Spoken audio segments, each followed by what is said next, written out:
Good morning to everyone. This is the online roundtable discussion of the Institute of Foreign Affairs and Trade, and today's topic is China in the post-COVID-19 world order. Let me first introduce our distinguished guest at this panel, which is Professor Chen, who is Managing Director and Executive President of the China-CEE Institute.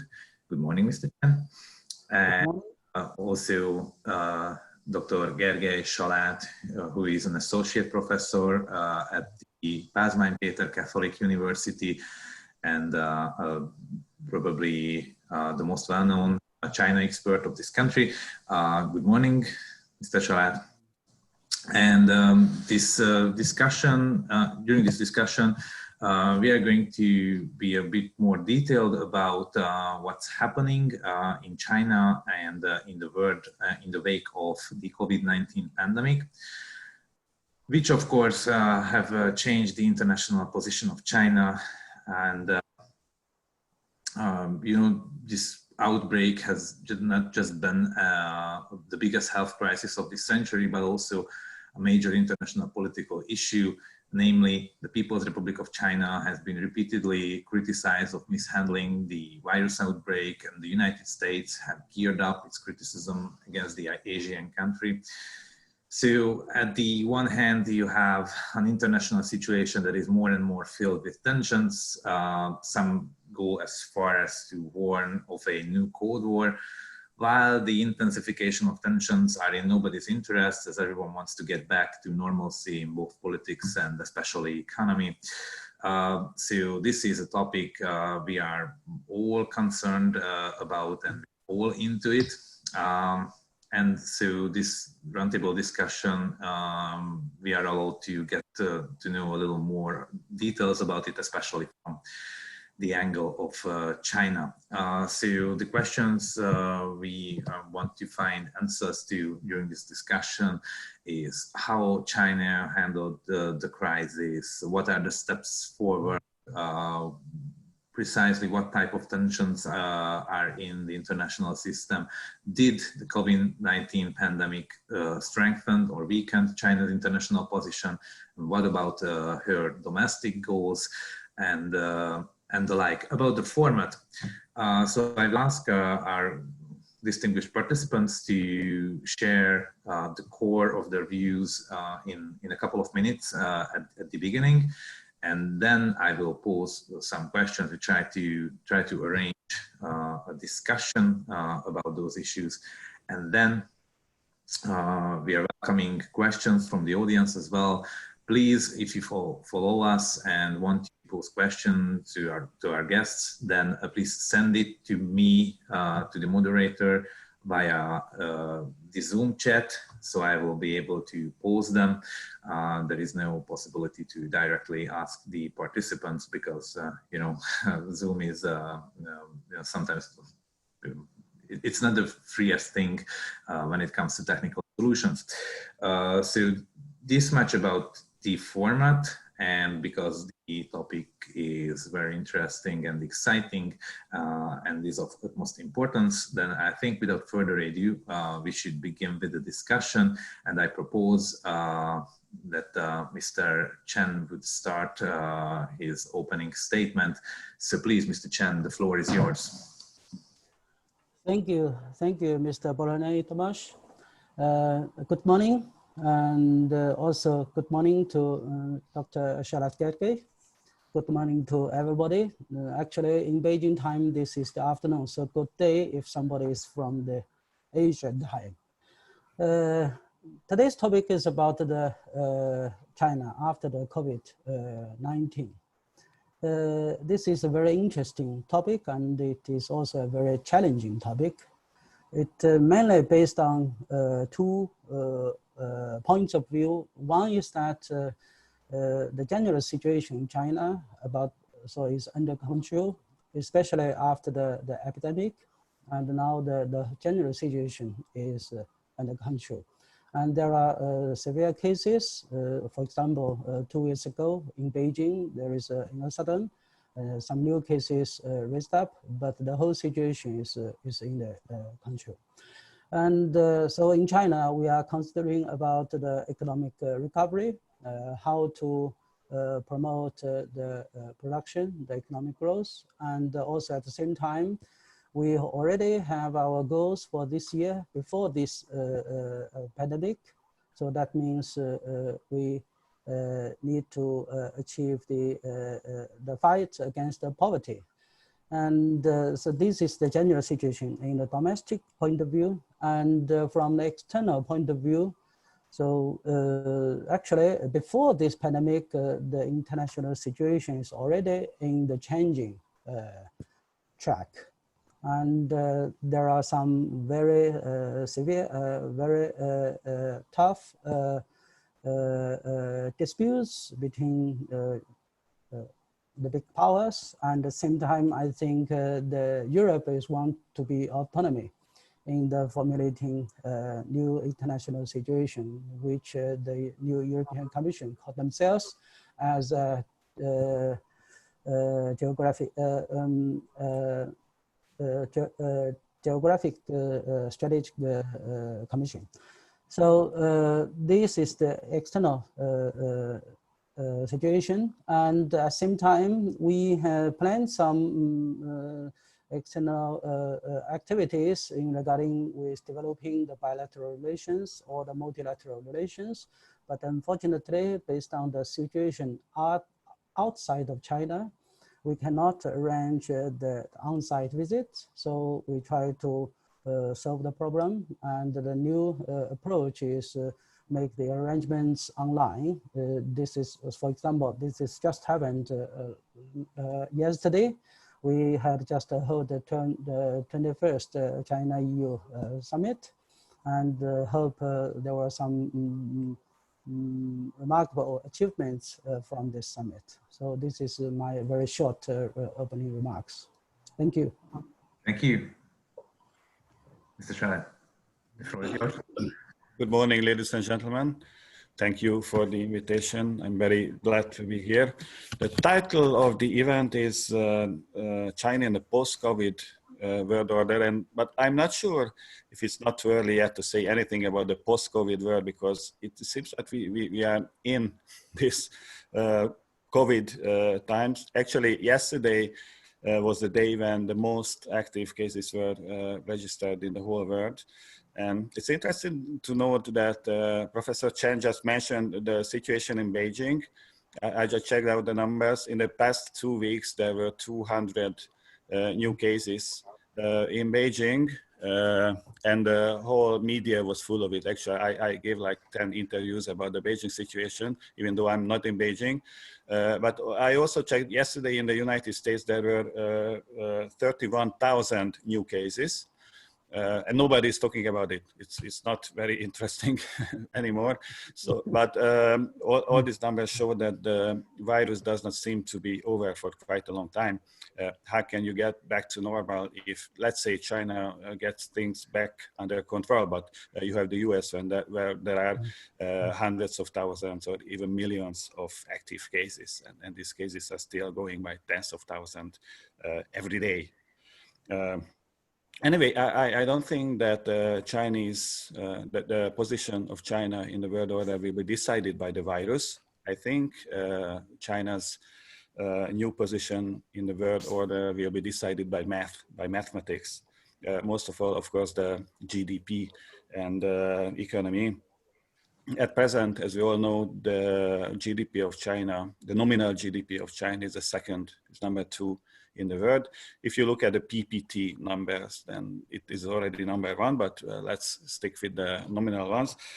And the per capita GDP is about $10,000 US, which is quite low. It's about 1/6 of the US number, which is actually good news for China, because this low per capita GDP means that there is still space to grow.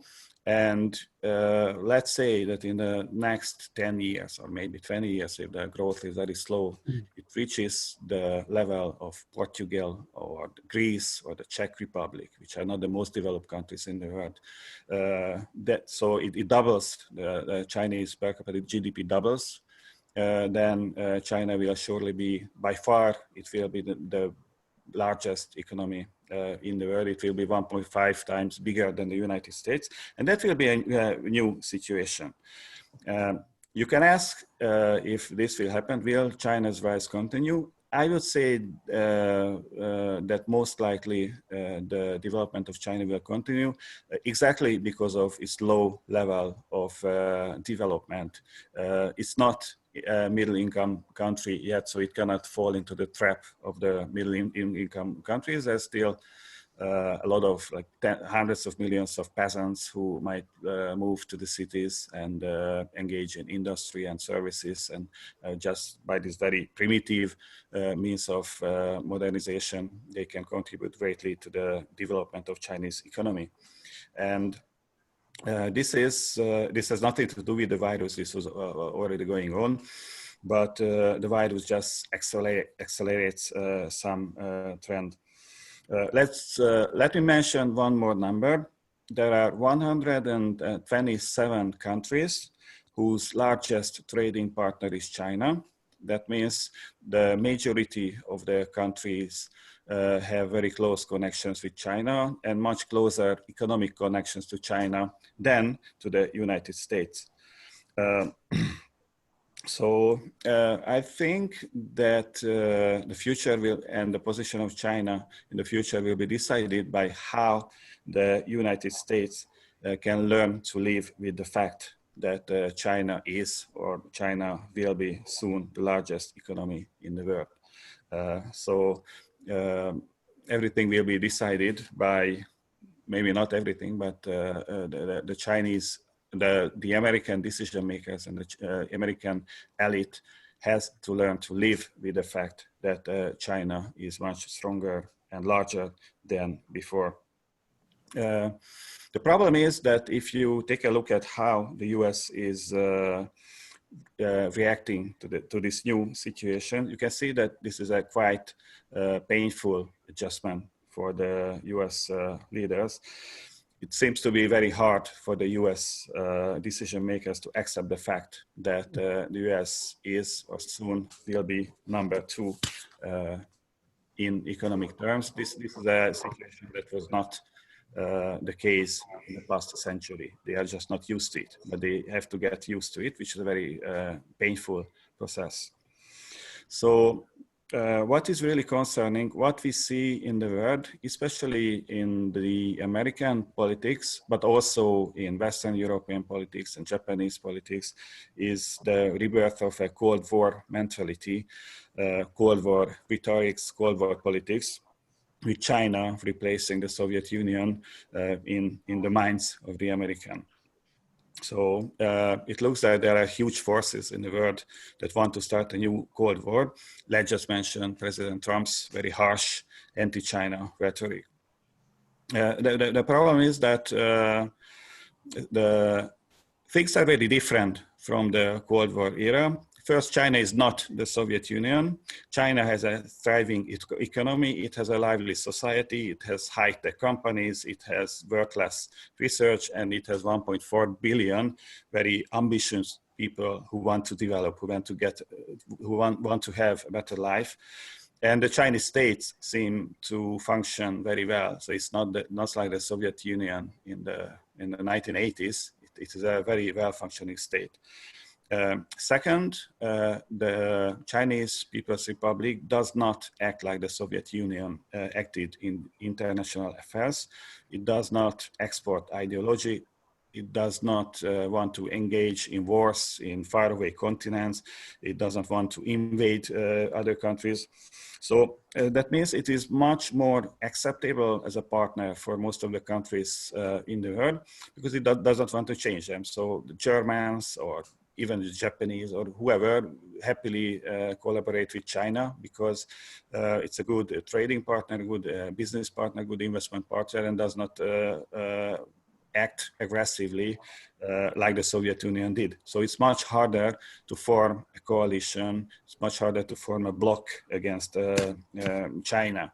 And that makes waging a new Cold War very difficult if you don't have a coalition, if you don't have a bloc. And the third factor is why the situation is now different from Cold War I, is that China has used globalization and actually, ironically, Pax Americana to its full advantage. It is deeply integrated in world economy, and most of the countries, including the US and including US allies, have very close economic ties with China. And it is quite unclear if the US allies would sacrifice their good ties with China, good business ties with China for the sake of American primacy. I'm not saying that these countries are sympathetic to the Chinese political system, but many of the countries believe that Chinese political system is the affair of the Chinese people, and they don't want to change us, and we should not try to change them. So it seems for me that these facts that I just mentioned are not very clear for many decision makers in the States and in other countries, and this is very dangerous. If you look at the history from the ancient times to today, or we look at the American-Chinese relations in the past few years, we can see that we cannot rule out the possibility of a new Cold War. Actually, everything points to the direction of the development, of the birth of a new Cold War. So all the Chinese and American decision makers need to be very wise in this situation. I think the best case scenario would be if the US and China finds a kind of modus vivendi that combines cooperation in some field and healthy competition in other fields. It's quite natural that great powers compete with each other, so we cannot live without that, but it's much better if we combine competitions in some fields with cooperation and other fields. And I think it's also very important to respect the core interest of the others. The worst case scenario is a new Cold War with proxy wars in other countries with exclusive spheres of influences. And it seems that, at least at the present, in the American political elite, there are quite a lot of people who would be very happy to start a new Cold War. But I think that would be very tragic. It would have tragic economic consequences. It would lead to the falling of the living standards of the people, not only in China, but also in other countries in the world. And it would make it impossible to have international cooperation on such global issues and climate change or nuclear proliferation or infectious diseases. So, and I also don't think that this new Cold War will be similar to the first Cold War, in that it will end with a peaceful collapse of one of the superpowers. It will not happen. So I think things are going in a very dangerous directions now. This is not because the virus it just accelerated this trend. I think that the most likely scenario is that something in between will be formed. We will live in a very interesting world in the next decades. There will be some elements of a Cold War, but there will be also new waves of globalization and cooperation, and things will change very fast. We will live in a very interesting and unstable world order in the next decades. Thank you very much. Thank you, Professor Salát, for this very thorough and comprehensive view of China in the post-COVID-19 world order. I think we should stay a little at this big picture of things. So, Professor Chen, so how do you see the possibility of developing a new Cold War between the major powers, between China and the United States?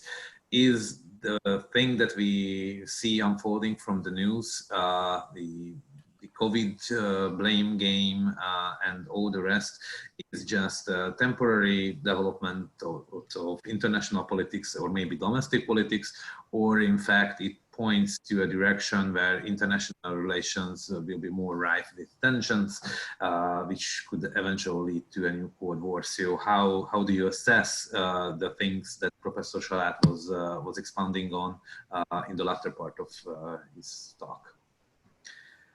Thank you. Thank you for Mr. Salát's very thorough introduction speeches. In my understanding, the new Cold War, I don't think it will be a reality. So that would be an extremist situation, but I don't think it would happen.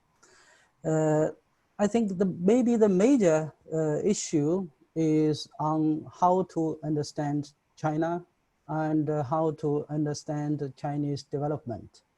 So I think before this COVID pandemic, there are a lot of misunderstandings and misreadings from the Chinese development or even the Chinese rise in the world economy.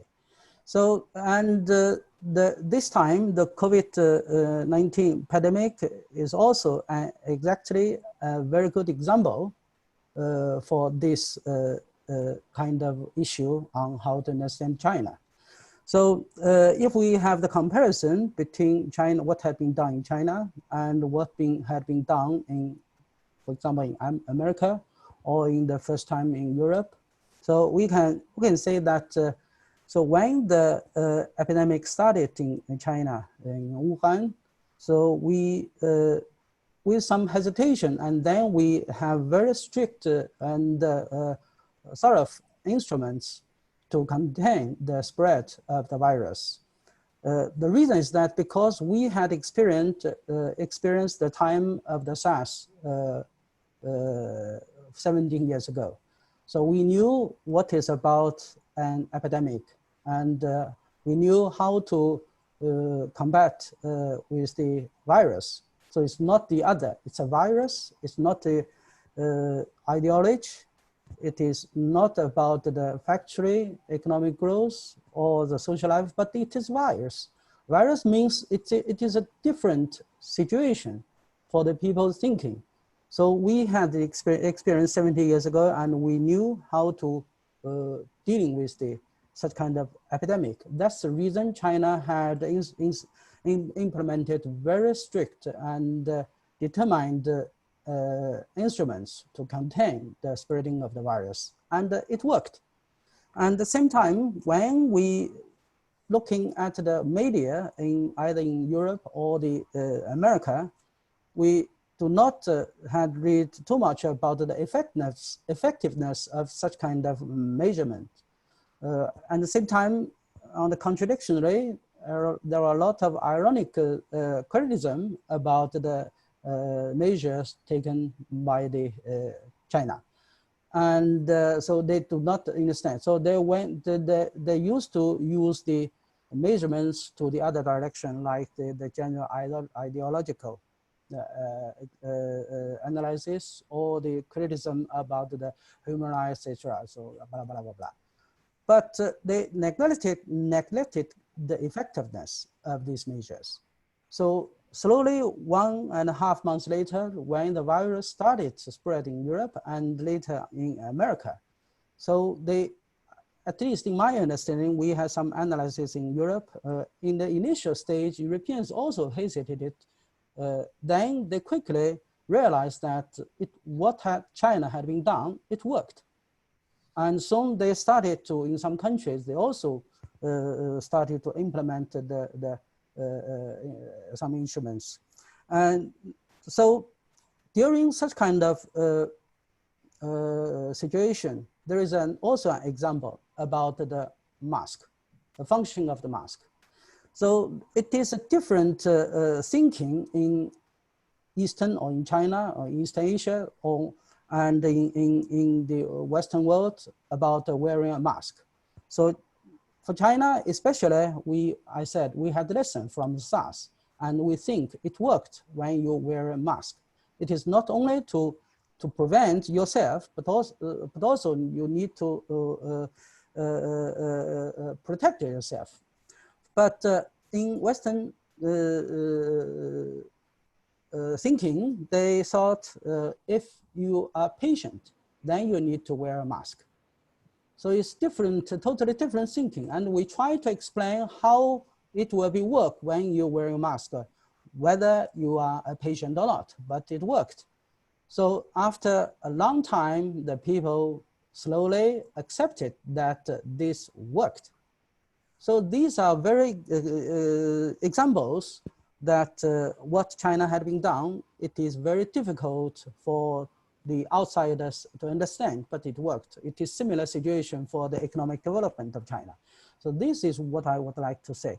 And now we are talking about the Cold War. And the reason I would not like to agree is that, so we are not a war people. If we are thinking about the wars happened after the Cold War in the world, they are not initiated by China. They are initiated from somewhere, but not China. So we are peaceful people. And so what we are doing is that we would like to achieve better life. And what we are doing is we would like to have the better quality of our life. This is the general thinking in China. And so this is the reason. This is the reason I would not like to agree with the Cold War. But I think everything has the two sides. China do not want to have a Cold War, but the other side, how they are thinking, it is out of our control, or it is based on their mentality and their approach. So this, I think this is the major issue. If we are looking at the different disputes, I think China is on the offensive side. And we would like to solve the situation, and we try our best to try to solve this situation. And we used to say a win-win approach is good for everybody, instead of the zero-sum game. So this is not the China would like to pursue. So this, I will stop here, and we can continue our discussion. Thank you very much, Professor Chen. I was also thinking about, Professor Salát said he just compared how Cold War I is compared to this possible Cold War II. And I think there is a very important fact that by the time Cold War I was developed, the Soviet Union was a country that was essentially in autarchy. It was sealed off from the world economy, and today China is probably one of the most connected parts. It became painfully obvious during the first weeks of the coronavirus crisis that China is probably the most connected country in the world. So it's not something that is already sealed off from world economy. Then you can develop some autarchy and exclusive zones of interest. Something with which to have a Cold War stance would be extremely painful. So on the one hand, there is a visible tendency to this Cold War II, but also I think, or I tend to think, that most players are mostly interested in getting the economy back to track. And so my question is it feasible at all to gear up tensions in a situation when China and the United States are actually one of the most connected economies on earth? If you consider, from investments to debt, whatever, there is so strong an economic link that is it even possible to wage a Cold War, however cold it is? Yes, thank you. Your remarks are very interesting. I fully agree with you that Chinese economy is fully emerged into the world economy, and it is very difficult to isolate China. Regarding on this pandemic situation, I would like to recall the example in the financial crisis. In 2008, 2009. So at that time, the crisis started from United States. That's the reason we call the financial crisis. And soon after, the leaders worked together. So at that time, China worked closely with the United States. And we soon announced a massive investment program into the infrastructure fields, which make the contribution for the world economy. That means because we started the infrastructure projects, then we need to import the materials and the different equipment, etc. So that brings the recovery of the Australia, bring the recovery of the South America, and as well as some extent from Europe, because we bought a lot of equipment from Europe. So this, in that time, there is a China-US cooperation. And at the same time, there was a G20 platform. So in the world, everybody have a common goal, try to compete the virus crisis, and it worked. So this time, unfortunately, there is a huge problem that for the United States, they have no willingness to cooperate with China. And even they have no willingness to cooperate with the other powers. They only have their own interests. That means to make the America great again. So this is the very, very big problem, because nowadays we say this is what we are facing is a pandemic. It's a virus. A virus, you cannot find that so by your eyes. It's somehow hidden or somehow everywhere. What would be work so what can work effectively is the major powers or the countries work together. At the same time, has the same instruments, the same measurements to contain the virus, and then it will make the effects, and everybody will benefit from such kind of common actions. Unfortunately, we up to the now, at the moment, we still cannot find such kind of cooperation. First of all, I would like to say that I fully agree with Professor Chen that China was very successful in effectively deal with the virus. But I think the reality and the outside perception of that reality is very different. If you ask anybody in Washington, was China successful in dealing with the virus? They would say no. And in politics, including international politics, I think perceptions are much more important than reality. That's a problem, but it is still fact. And I also agree that China did not start and will not start soon this new Cold War. That's why I was always talking about Washington and the United States, because it seems that actually in its history, usually it was not the rising power that started the conflict with the status quo power. It was usually the status quo power, the status quo hegemon, that was scared of losing its position, and it started to it initiated the conflict with the rising power, and I think that is the case now. So it's not the case that both countries want a Cold War now. It's the case, it's quite clearly that at present, at least, it's some people in the States and some people in some American allies that say that for the long-term strategic goals of their country, it would be good to contain China, and actually containing China means a new Cold War, no matter how you call it.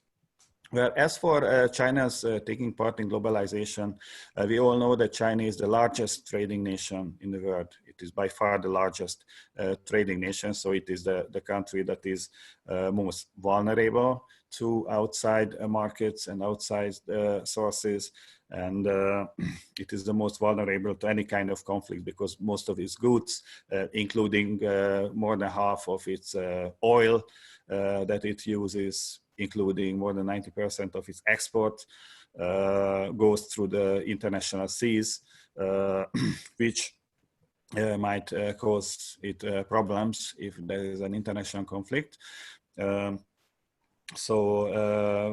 I think it is not China's interest to take part in any kind of Cold Wars, but it is also quite clear that Chinese leaders are very determined in taking up the conflicts if they are forced to. It is quite clear that China has a very resolute, very decided leadership now that we don't want a Cold War, but if you want one, then we don't have any choice, any other choice than to take part in it, because we won't retreat. We might make some compromises, but we won't give up our core interest. And I think that's one of the problems, is that the other side is not taking into consideration the core interest, the Hexinqi of China. I don't think that China will be isolated from the world, because it would be too expensive for everybody. I mean, if you ask any voters in Western Europe or in America, do you want to boycott China? They might say yes, but if you ask them, do you want to pay maybe 3 times more for the same shoes or whatever than you paid until now? They would say no. And that's a very important question. And the same is true for Western and Japanese companies.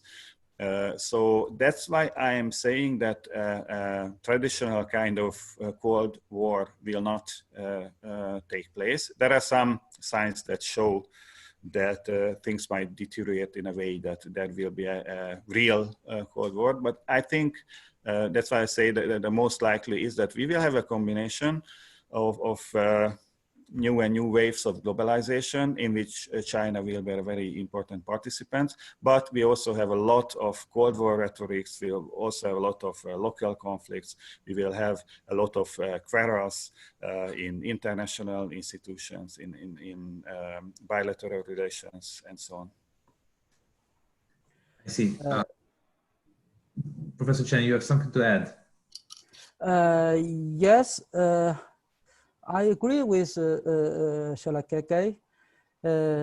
that actually maybe there is no direct Cold War. It could happen in different kind of format, indirectly. For example, economically, try to isolate. For example, this time during this pandemic, the American tried to encourage the investors go back to China, go back to the United States from China. So all the some other countries also encourage their enterprises to leave China back to their own country or to the other investment destinations. But in general speaking, it is very difficult because the logic of the politics is different from the logic of the capital or the money. So the politicians say it's very easy that what they would like to do, but it is a very heavy decision for the companies to decide whether they can do or whether they would like to do. I think this is the issue. So capital will vote on their foot instead of following the ideology or follow the words of the politicians. So, and at the same time, there are still some changes in the international world economy. So maybe you had already observed that the European Union is the biggest trading partner for China for more than a decade. And for first quarter of this year, 2020, some changes had been happening. So the ASEAN countries take the first place with China as the biggest trading partner. And the European Union became the second one. And the United States, I think it went to the third or even worse. So that means the globalization is also has taken the adjustments. So in different ways.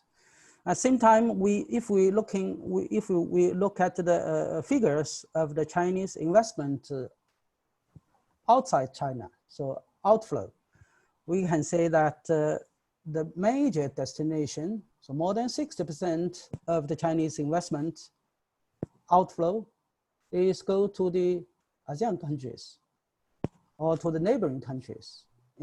Instead, goes to the Europe or to the Latin America or the United States.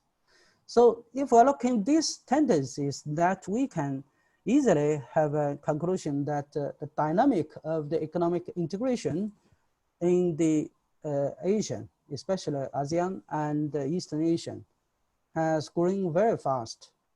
And slowly, either the China or the Japan or the South Korea, we are backing to the table to continue our negotiations of the FTA. And also same time, we already have the agreement, free trade agreement. We have the zero custom with the ASEAN countries, and we already signed the RCEP, RCEP. So if the India has their determined decision, maybe at the moment the RCEP had already worked. But anyhow, with or without India, the RCEP will start to function, and it will further encourage the regional integration in the Asia. So these are the new tendencies and the new phenomenon. And after the pandemic, what will happen? So we will be cautious to follow and observe. I see. I think this is thank you very much. This was a very important point, and it connects to one of the questions we've got so far on our chat wall. So this was from Nijat Husseinov from Budapest Talks TV, who asked the panelists whether China will be less attractive for foreign investors as a result of the pandemic in the production process and the allocation of resources. China will be excluded. Yes, I think, Chen, you pointed out very well that even though there have been tendencies and there have been voices to this effect, I think we also saw during this past couple of months a renewed attempt at the integration of the region because of the American and European markets have been temporarily shut from China. This, at least in my view, generated in an ever more close cooperation within the region. So thank you very much for shedding light on this. Later on, we'll go further with the questions from the audience. I just now ask Mr. Salát if you have anything to add on this value chains and regional integration stuff. I think there are some wishful thinking in some minds, but I think value change will go back to normal than before, just because of the reason that I said that if something is cheap, then people will buy it. And I think if the American voter can choose between Chinese good and expensive made in America good, then they will still choose the Chinese ones, no matter what the political rhetoric is. And I also think that the Chinese economy has been changing quite a lot in the past decade, and many of these traditional manufacturing jobs already left China, and there was already a process that the outsourcing of this low value added production were already leaving China because China is too expensive. So what's going on now because of the virus is not because of the is actually not because of the virus, or maybe it is getting faster because of the virus, but it is a natural development in economy that this kind of economies like the Chinese is present, but the same happened in Japan and South Korea and Taiwan and Singapore, that they were doing cheap export, cheap manufacturing for a few decades, but after that they just went up on the value chain, and that's what's been going on with China in the past decades. China was already going up on the value chain, so the fact that now maybe some production will not be back to China will not really affect Chinese economy. One more thing about Asia. Asia and ASEAN and Southeast Asia, and also South Asia, is in a very unique position, because the rise of the ASEAN, the rise and development of these countries was made possible by Pax Americana. China did not really play an important role in the security environment of this whole region. Actually, the fact that there is peace in Southeast Asia, and the fact that ASEAN has been developed for quite a long time was made possible by the presence of the Americans, the presence and the influence of the Americans. And now, even though the most important trading partner for China is ASEAN, and the most important trading partner of ASEAN is China, I don't think that ASEAN countries want the US to leave the region. They want to be in an in-between position in which the US guarantees their security and China guarantees them business opportunities. It's a question whether this is tenable for the long term. Maybe just one remark on the investment in China. I think the capital has their own choices. So some investments started to move from China to the other destinations. But at the same time, some investments are coming. So let me have several examples recently. So 2 weeks ago, the Siemens and as well as Volkswagen had signed new contracts with the Chinese counterpartners, and will produce new products in China in the new vehicles, so electronic vehicles. And also a French company had signed a contract, I think last week, exactly in Wuhan, to establish a technological development center. So capitals has their choices. So we need to be take it as spontaneous. We welcome every investment to China, but if you have better choices, it's okay, because Chinese investors also go out of China. And if we are talking about the economic recovery, maybe you had already heard that, a new terminology we call new infrastructure. So that means economic recovery in China is different comparing with the last time in the financial crisis. So at that time, we had a massive investment into the railways, the roads, the power, electronic powers, etc. And this time we also started, well, we plan to start the infrastructure projects we call new infrastructure projects, which means the 5G technology, the artificial intelligence, the logistic networks together with the internet functions.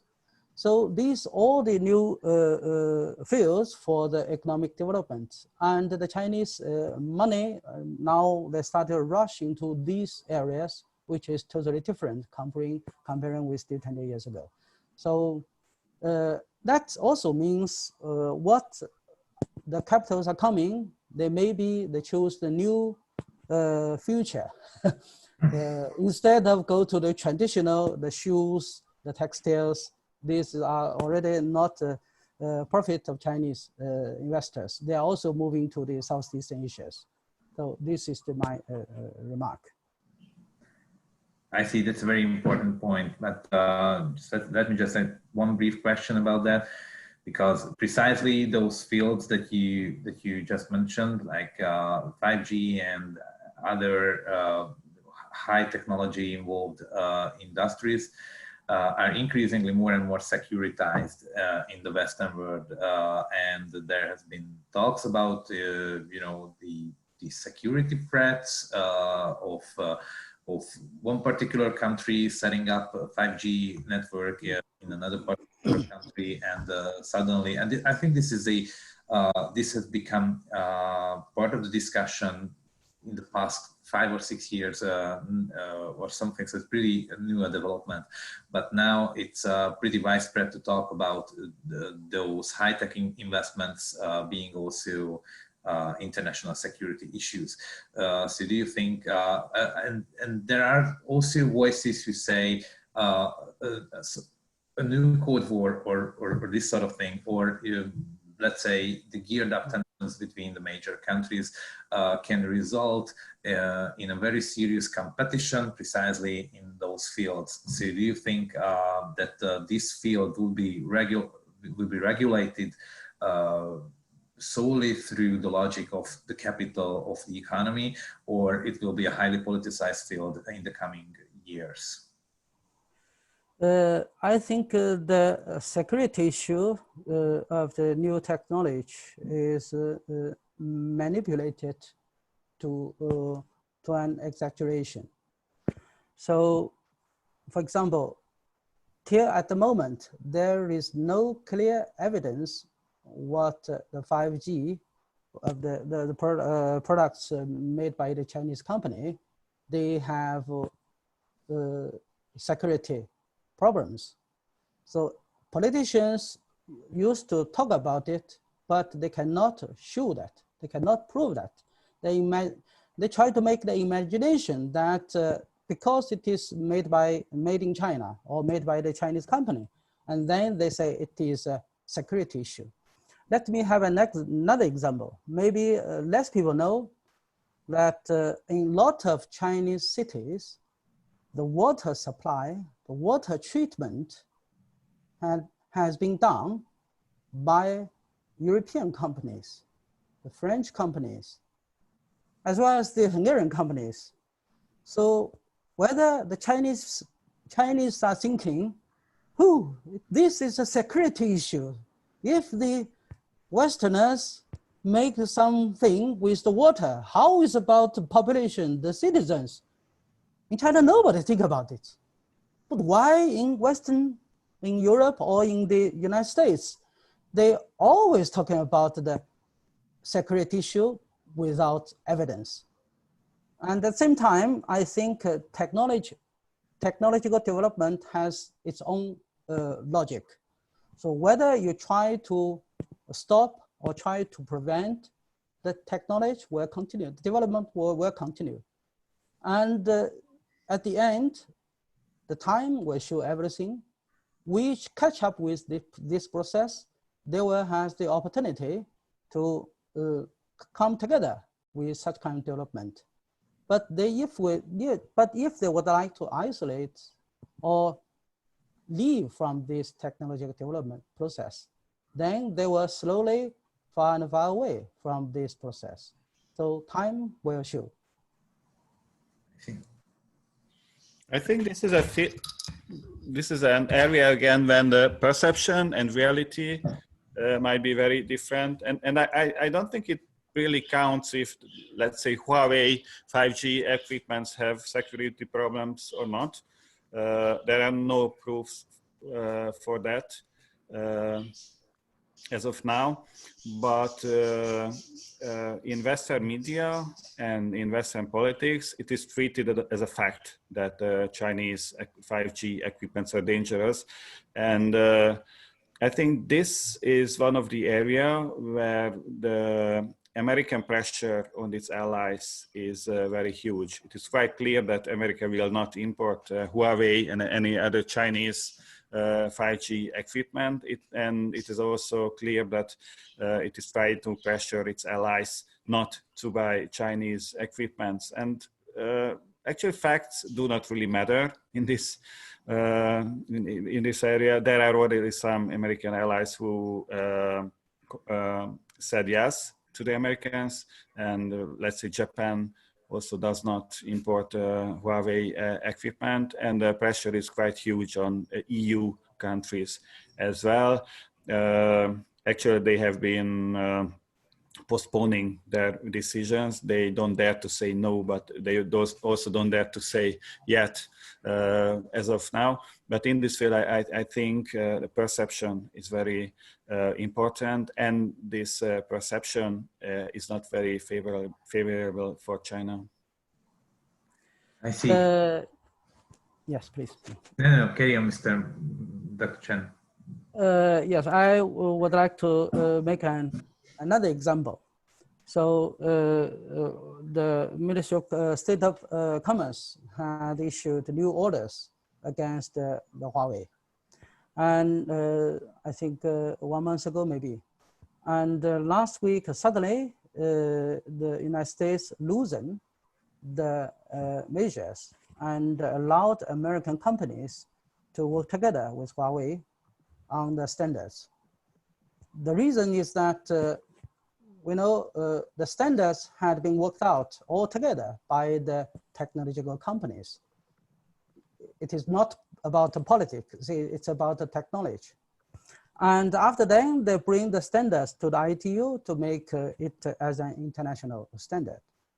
And in this standard, there are a lot of RPR of Huawei, all the other Chinese companies, all the companies in Europe. So because it's a common standard, and it's a combination with different kind of RPRs together.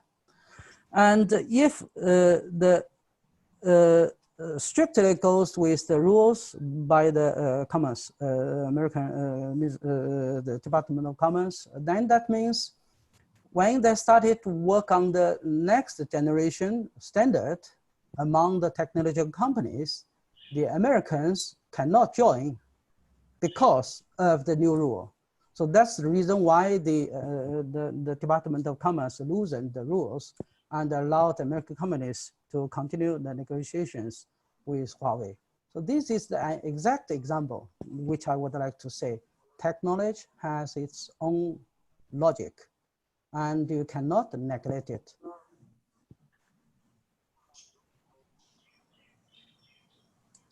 I see. Thank you. I think it's slowly it's time to move on to the questions. But as we've been at economic issues, I try to pick from the end of the queue of questions, which are more connected to economic matters. So a question from the Institute of International Political Affairs is: how will the pandemic affect US-China trade war negotiations, if at any way? Before the pandemic, China had made a deal with the United States, and then it's the question on the implementation. But because of the pandemic, there are some obstacles for the implementation of the agreement. I think it is not only with the import from the United States, it is also have some effect with the imports from the other countries, such as from the European Union. The latest cases show that maybe there are some, because in some meat processing factories, there are some cases of the virus, and it is difficult to indicate whether such kind of infection will go with the product and after then spread again. So this is virus. So it does not mean that China would not like to buy. We would like to buy, but we would like to buy safe products. So maybe these are the major obstacles. But I hope along with the process, we will have the good output for the both sides. I see. Wow. Okay, we are peppered with questions actually. So we've got a question. I myself don't quite thoroughly understand about the One Belt One Road because the attendee asks that there was a video conference on June the 18th about the OBOR, which included only a limited number of countries and some UN had. What was the reason why the other countries were excluded? I don't know if you are aware of this event, of this video conference at OBOR. Naturally, I thought you would. There are video conferences on OBOR every day, so I don't know. So, I know about that, but I think there is an underlying question underlying this one is that so what is the future of OBOR? What is its temporary standing? It should have been slowed down by the pandemic, and what are the plans to move forward with the existing projects, and should it be more inclusive in the near future, or will it just go back to normalcy? So how do you see the immediate future of OBOR? If I am correct, maybe the question is referring to the conference last week we call high-level conference of the OBOR. It is a conference with the some representatives of the countries, not all. But I think in recent days we have several such kind of video conferences. For example, we have a direct specific conference with the Africans, and also yesterday we have the video conference with the EU leaders, and. So generally speaking, for organizing a conference, we extend the invitations, but at the same time, whether the partner would like to accept or whether they have the time or some reasons they can accept the invitation is based on their own decision. But anyhow, OBOR, so along with the pandemic, I think it provides new contents for the OBOR. Such as the health issue. So before the pandemic, we are used to think about visual things. So railways, electricity power stations, the roads, bridges, etc. And then we move to we call the green development. So low carbon, green energy, etc. And this time the health issue comes to the focus.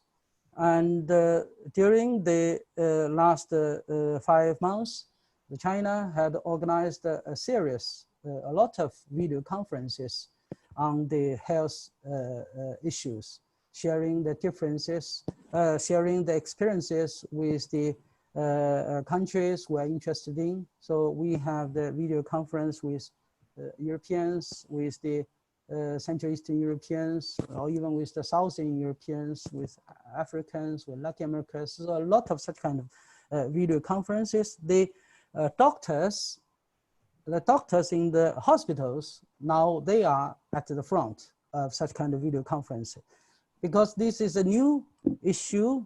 The pandemic, 100 years ago, there was a pandemic, and a lot of, even for the doctors, they have no experiences how to effectively to treat with the patients. So that's the reason why the China had organized a lot of such kind of video conferences to share the experiences, to discuss the cases, and try to save the lives of the people.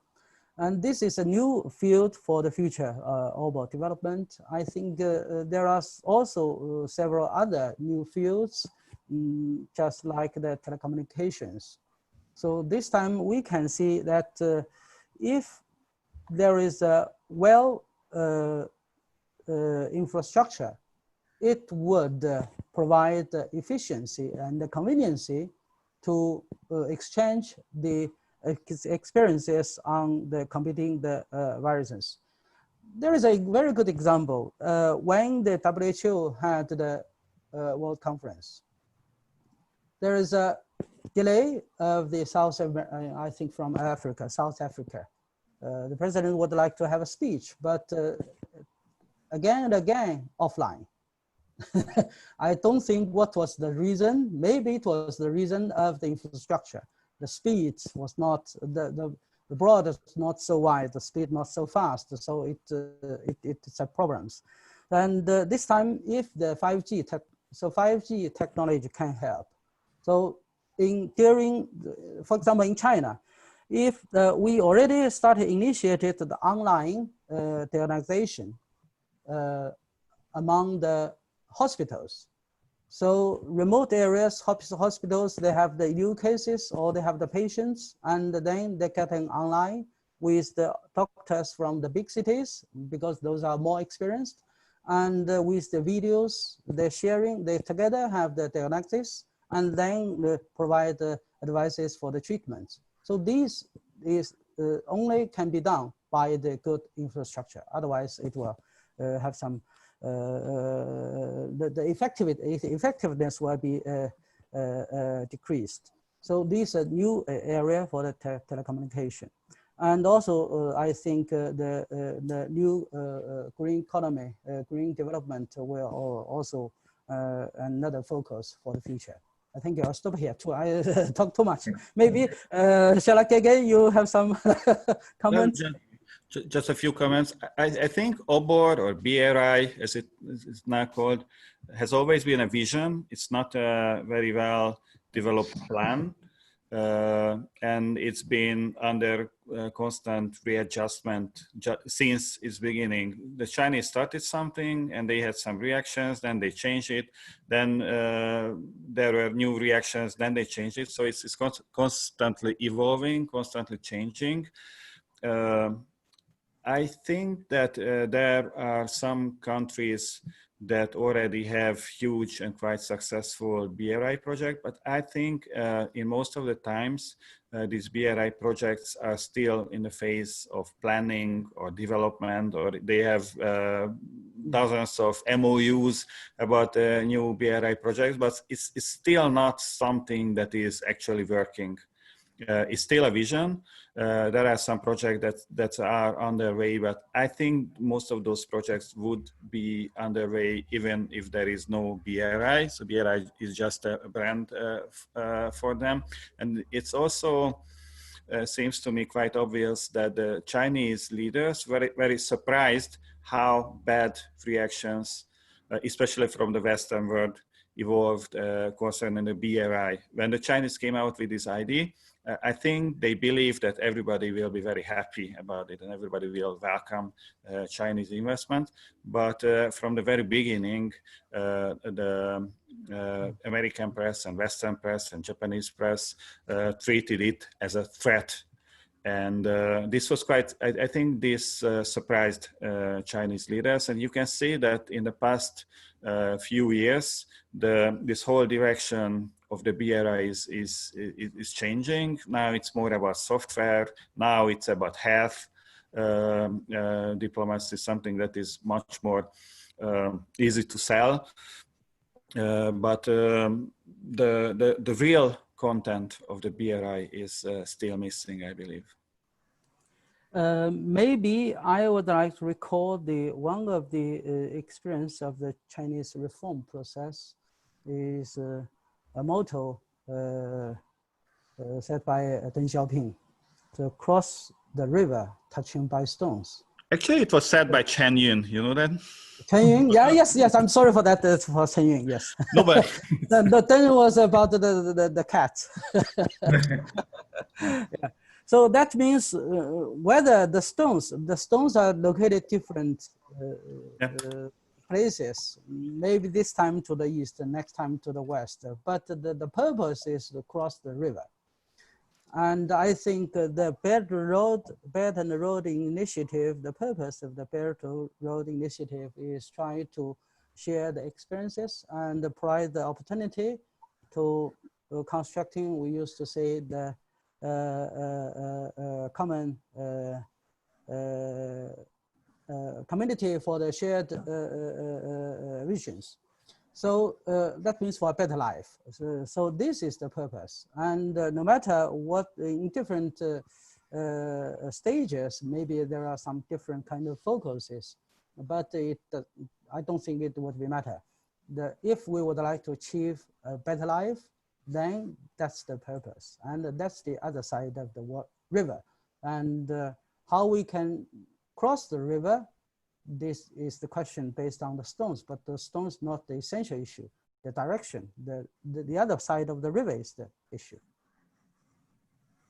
I think Professor Salát, you just mentioned how the post-2008 period there was a perception that Chinese investments were threats, except in countries who were actually receiving those investments, and it brings me to a question by Ms. Rachel M. Rudolph, who are asking about the China's investment targets in Europe in the immediate post-COVID period, and I would also add the dimension that Chinese investments being threats is also something that actually occurred in conversations in the past couple of weeks. There was also an attempt to curb Chinese investments, especially in strategic fields. So now we are in a position in Eastern Europe and also the European Union as a whole. We desperately need the recovery of economy, the recovery of investments.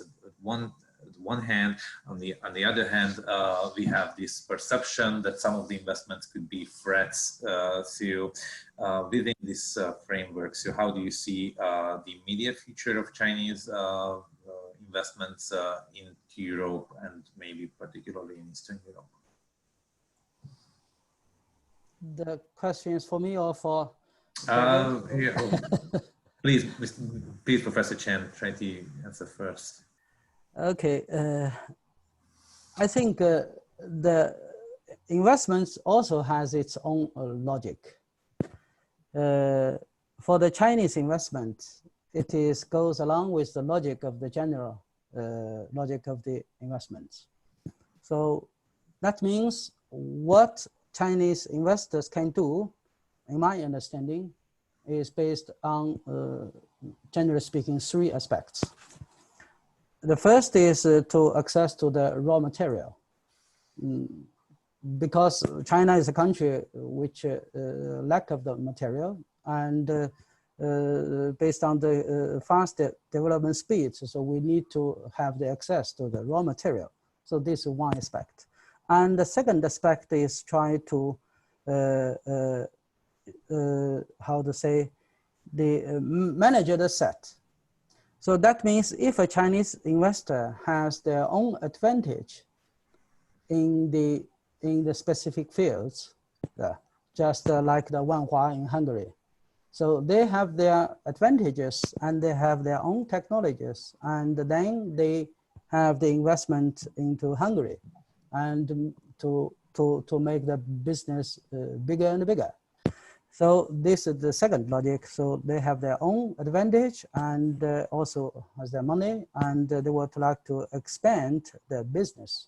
And the third aspect is that they have their domestic markets, but their lack of the technology, and they would like to seek the technologies which could be applied for the Chinese market. So this is the, for example, the case of the Volvo. So when Geely had the merger of the Volvo, exactly it was from Ford, the American company. The American company cannot manage the Volvo and would like to sell it. And for the Geely, it's a Chinese automotive company, but it's a newcomer and their lack of the knowledge. but they have the experience in the Chinese market. They know how to manage it, how to introduce the products and functioning in the Chinese market. So they have the merger with the Volvo, and what the Ford cannot do it because Ford has their own factories in Chinese market. They would not like to bring the Volvo again to the Chinese market to have their own competitions. So that's the reason the Geely has the merger with the Volvo and introduced the Volvo into the Chinese market, which make the happiness for the both sides. So generally speaking, these are the three aspects for Chinese investors. And regarding on the issue which the European media used to say, the strategic sector. So it is very funny that during the financial crisis or even during the European debt crisis, the Italian Prime Minister led a huge delegation to China, to Beijing, and try to sell their big companies either in the oil sector or in the energy sector, electronic sector, or in the airlines. All these are the European determination, that's the strategic sector. But at that time, the Prime Minister of Italy, they bring the businessmen to Beijing, try to sell this one. And several years later, Italian worked together with the French and the Germany and say, okay, we need to enhance our investment screening system. And we need to have a list on what are the strategic sectors, which are several years ago, they would like to sell to the Chinese companies. So these are the, you can see what they are doing, but the investors are same of the Chinese investors are same. They would like to buy at that time, and also they would like to buy this time, but the Prime Minister is different. So this is the situation. I don't think the security issue or the strategic infrastructure or strategic field, these are also manipulated terminology. It's based on the will of the politicians. I think there was a turn in European, or at least in Western European thinking about 2 years ago, maybe, especially in German thinking. Before that, Chinese investment had nothing to do with politics. But since about 2 years ago, everything that is related to China is highly politicized in Western Europe. 5 years ago, nobody was talking about China as being a threat, but after a Chinese company bought a German robotics company called KUKA, it actually shocked the German public. It shocked the German politicians and now they started to look at China as a threat as well. I don't really know the reasons, but it is quite clear that you can see a huge turn in European thinking. That is when this new screening mechanism was introduced, and I think last year China was mentioned as a systemic rival of the EU in some EU documents. But this is a new phenomenon. I think it is connected to American pressure, but I don't know if it will actually affect Chinese investment in Europe. This screening mechanism is not very strict, actually. And you can also see some difference between Eastern European countries and Western European countries, or maybe Eastern and Southern European countries. We in Hungary, but I think also the present Italian government says that we have too less Chinese investment in Western Europe, in these rich Western European countries. Maybe they say that they have too much Chinese investment.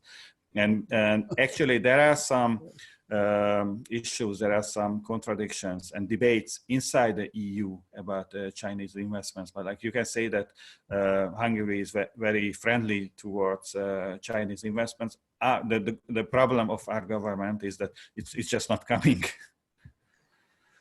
They are coming. Not enough, yeah. That's what our government says. Yeah. Okay. I think there is also an issue about the game changing. So regarding on the investments, it is a similar situation with the trade. So when the partner in a dominant place, they used to say, we would like to have a free trade. So when the counterpartner started to rise and have their own advantages, then they changed the word, we would like to have fair trade. So the players are the same, but the situation had been changed. And I think it's a spontaneous, and it should not lead to the politicization.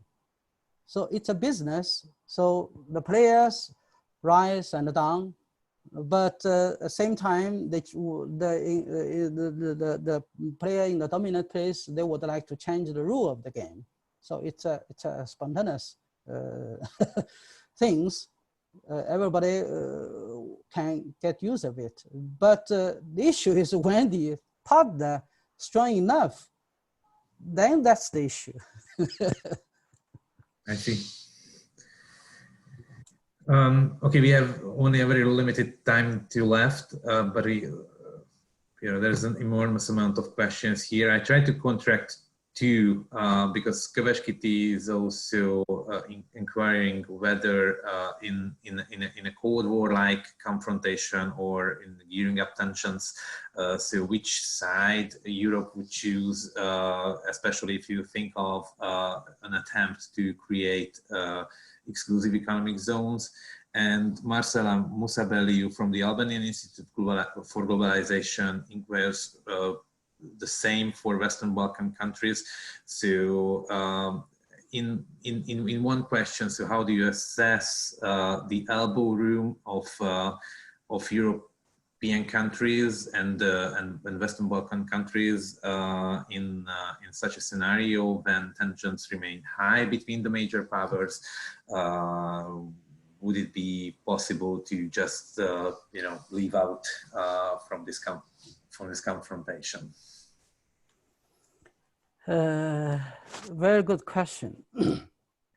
Especially for the countries, they are small and middle-sized, and in a time when the big countries can work together, it's a happiness for everybody. And in a time when the big players started to accuse the other sides, then it's a very huge issue for a lot of countries, which side they should stay, how to choose. And I think in a lot of cases, they would not like to be in that position or in that situation, because either they choose, they will lose. And I think maybe it's the issue that in a world, at one time we have the globalization, and at the same time we have the multilateralism, which makes the governance of the structure of the world. And if one partner chooses the unilateralism, it will make the harmless for the other partners.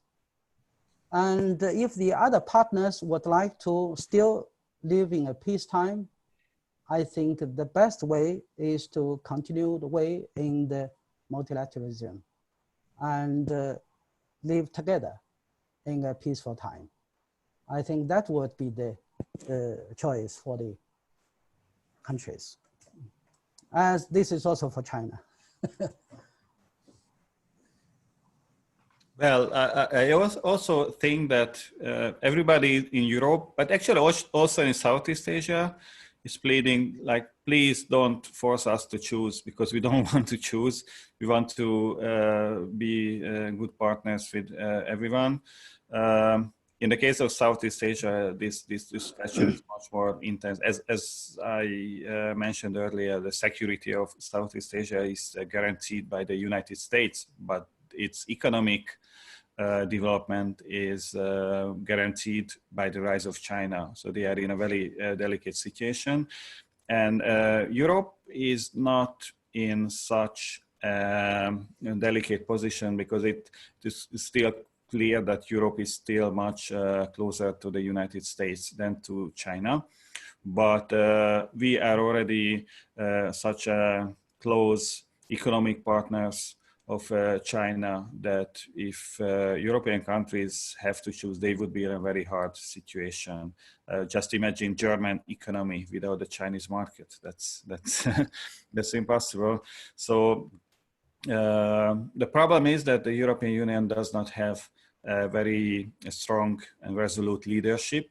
We have a bunch of quite weak leaders who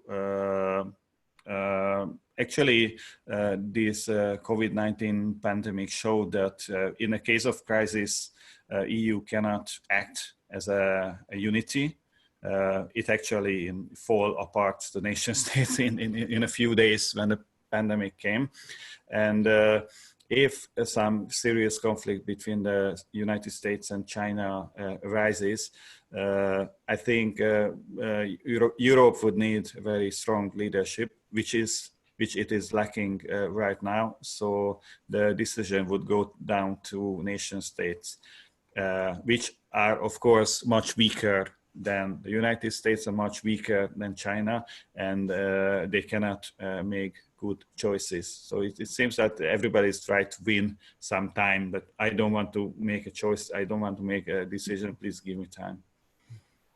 The same is true with the Western Balkan. One of the questions was about the Balkans. Most of these countries try to get into the Euro-Atlantic order. They want to join EU, maybe NATO, but they also have good relations with China. And now they are a very hard situation. What if the NATO or the United States or the EU sets conditions of severing their ties with China if they want to be part of this European order? And that's also quite hard decisions to make for these countries. Yes, I just would like to only make one remark.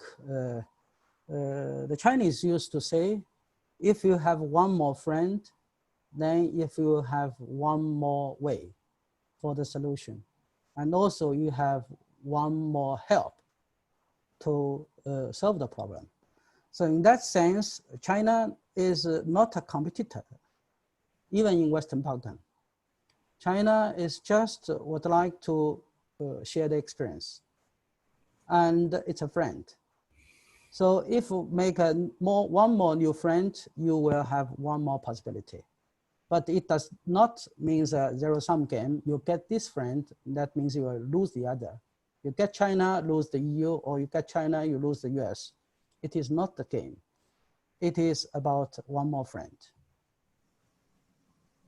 I see, thank you. I think slowly we are stretching our time limit, but there is one more question I should like to pose, because she sent us excellent questions and at a very bad timing because I wasn't very able to pose them. But here is one which inquires about the India-China relations, because you just mentioned that the countries between the two major powers just would pled not to choose between the two, and India may be an exception because India can be a beneficiary of some of the rearrangements of the supply chains, and also India, she has an increasingly adverse sense to China in many ways. There was also this border clash a couple of days ago. So do you think India can be a winner of the situation of the geared up tensions between the major powers, or how do you envision, how do you picture the future relations with India, or is this just is this just more like wishful thinking from an American side that India can be, counterbalance to China's rise? So how do you assess the situation, if I may ask? I'm not an expert on India issue. It's too far away from my portfolio. But generally speaking, as the Chinese used to say, we can choose a friend, but we cannot choose a neighbor. And it shows the importance how to keep a good neighborhood for all the players in the along the borders of the countries. So this is, I think, a wisdom how to make a good neighborhood, because you cannot choose. So you can make a friend far away, but you cannot. So you need to face the neighbor, whatever they do. And for the better life, we need to have a good neighborhood. So this is the fundamental. And this is what China would like to show. And at the same time, I would like to raise another example that during the past 1 month, I think, India has the border dispute, backlash with not only with China, but also with Pakistan, and as well as Nepal. So that means at the same time they have clashed with 3 neighbors. So what does it mean? So I have no answer. I will leave the answer to the India experts. I see. I'm also not an Indian expert, but it seems that India tries to act as if it was as strong as China, but it is not. I mean, the size of its economy, its international relations, its influence is much, much weaker than China. And this is a situation with which the current Indian government led by Narendra Modi cannot really deal with, cannot really accept. There is a huge temptation for the Indian leaders to get closer to the United States, and it is clear that Washington is trying to get India on its side. We have this attempts at forming a coalition between India and Vietnam and South Korea and Japan and Australia, one that surrounds China. But I'm not sure if this will be successful, because Indians have been traditionally very suspicious of the Americans as well. And I'm not sure if they will be very happy, if they will be dependent on American relations. So maybe the situation won't really change. India is developing quite fast, but it will not catch up to China. There will be some conflicts in the border. Actually, I just read statistics of Chinese investment in India in the past weeks, in this year, and it was at all record high, despite the political tensions. So the business relations are quite good between the two countries, and maybe the government changes in India, they will have the wisdom to find a modus vivendi with China. Thank you very much. I think we are already lagging behind the time schedule. So if there's not anything more on your side to say, then maybe I conclude this conversation. Thank you very much for joining this conversation. It was excellent and very exciting, and I think we've touched upon a wide range of issues, from economy to world political matters. Thank you for being so flexible and trying to give 360 degrees answers. It was a tough job, and thank you for your contributions. It was also sorry if your questions were not posed at the end. There were, believe me, an extreme amount of questions. Again, thank you very much for this conversation to Professor Chen, who is the Managing Director of the China-CEE Institute, and to Professor Gergely Salát, who's Associate Professor at Pázmány Péter Catholic University. I was Tamás Baranyi, Deputy Head of the Institute of Foreign Affairs and Trade.